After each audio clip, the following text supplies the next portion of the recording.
Wow. Take a good look around you. Can you believe that this beautiful place hosted boxing competitions during World War II?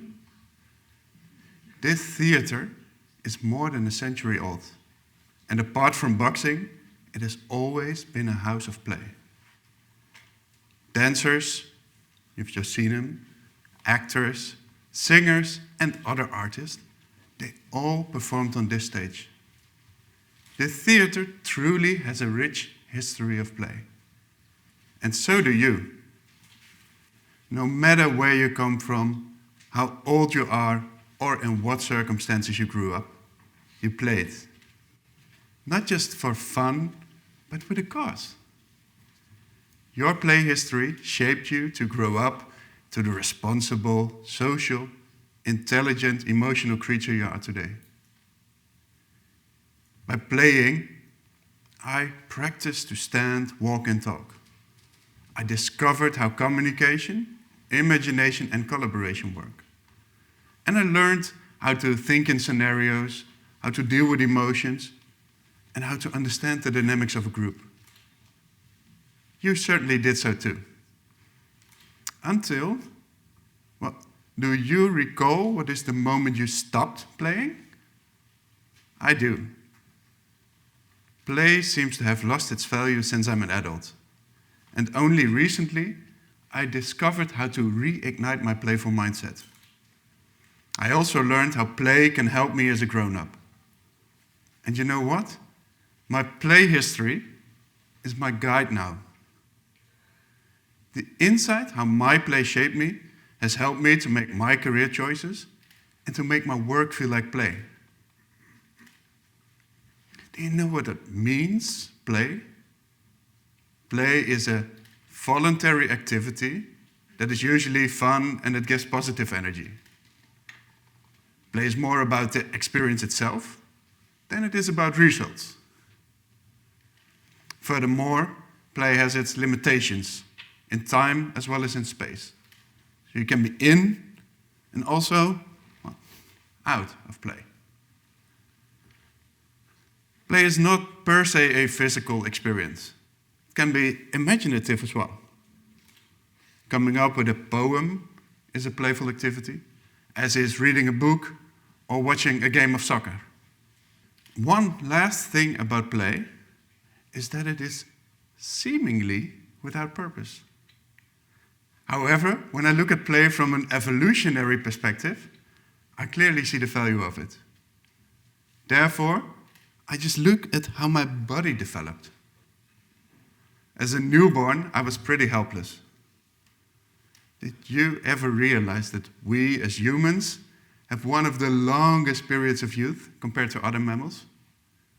Apart from that, one striking fact is the enormous amount of energy in your body that is used for your brains to function. The purpose of that is the development of intelligence. I believe it took me about 20 years to develop my brain fully and prepare it to attend university. Apparently, the time was needed. But what did I do in the meanwhile? Mostly, I was playing, and I'm sure you did as well. Not just to kill time, but to learn. The longer your youth, the longer you learn, and the more your brain developed. By playing, you learn to think, and you train certain skills, physical as well as social-emotional, like finding your place in a new class, or learning how you could deal with your teacher's well-meant advice. You practice those skills by constantly adapting to changing circumstances, by experimenting, using trial and error, taking risks, and imagining how you might play. Like playing with a balloon, a pile of rocks, or even wearing your grandma's wedding dress. Do you recognize this? We are all players. And although playing might seem useless and frivolous, it has always helped us.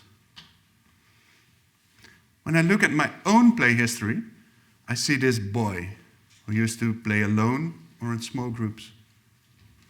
Most of the time I was creating. I made nice models using Lego. I read books and I wrote stories. I also recorded my own music shows on cassette tapes and developed dance music. And I loved to draw and make puzzles. I played outdoors as well. Soccer with friends from the block, at a club, or even on my own, imagining brilliant last-minute winners. And I loved to climb. Trees, usually, but I also climbed over the fence of a bear enclosure in a zoo during a school trip. And that must still be a vivid memory for the teacher I had back then. I already mentioned I stopped playing around my 18th. Well, play was definitely over when I entered my first serious job as the local government. I easily adapted myself to the role I was given. I dressed up, worked according to standard procedures towards goals that were set by the management. I received some promotions, I worked at several organizations and produced some good results, together with hardworking colleagues. But still, I realized there was this one thing missing, the feeling play gave me. Until the moment I finished my executive MBA at one of my last employers. I did so with a thesis that was focused on how I managed a change in our organization. I did so from the bottom up in an appreciative way using creative methods. Now, that was something different. I was in my element again. Unlocking imagination, solving seemingly difficult puzzles. Not behind my desk, but in a more creative space. A playground, you could say. Soon after that, I started my own business as a creative consultant, and I had a few cool assignments. And one day, I was happy to win a ticket for a business conference in Berlin. There, I met this German guy. And I had this discussion with him and discovered that he was doing exactly the same things as I did. Apart from one thing. He used this method called Lego serious play. It felt like being struck by lightning. At that moment, playing in the workplace, I realized that was what I wanted to do. I wanted to become a serious play facilitator. That's nearly 10 years ago now. And since then, I've helped thousands of people to make complex and abstract issues in their work more simplified, specific, and clear. By playing, they tap into their imagination. They are fully engaged, and they're open to different perspectives. And I feel like my younger self again. Working on my own or in small groups, using my imagination to come up with new ideas, creating my own little wonder world. Just like the old days. And I started doing some new stuff as well. I began playing drums, I started recording a podcast, and I became a crew member of a hot air balloon team. In the last 10 years, I've learned so much by just following my curiosity and trying out new things. Embracing and honoring my play history really helped me to find my place in the world. And it even brought me to this stage. And it doesn't end here. My play history continues. Did you ever realize that it takes about 10,000 hours to master a certain skill? I made this little calculation that if I would have played for only 4 hours a day during my youth, that means I must have played for at least 25,000 hours. That's a definite, serious amount of experience. I'm a true master of play now. Are you a master as well? Have you also played for only a few hours a day? Congratulations. I hope you recall a beautiful play history. A history that was not just fun, but that has shaped you into the person you are today. What if you could reignite your playful mindset too? Your work or your study could also feel more like play. You could have more fun and get more energy out of the things you do. And that makes it easier to just get started doing something that needs to get done. And if you come across challenges, then you are ready to handle them. Your play history will show that you have coped with change a dozen of times before.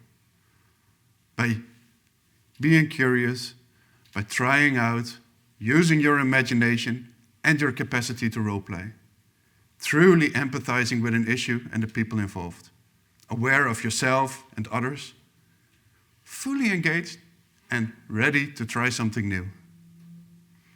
So, do you want to be a wind of change? Then ask yourself this question. What is my play history? And see how it has shaped you. Tap into your play history and use and expand it for your current life and for the future. Are you ready? Then let's start playing again. Now.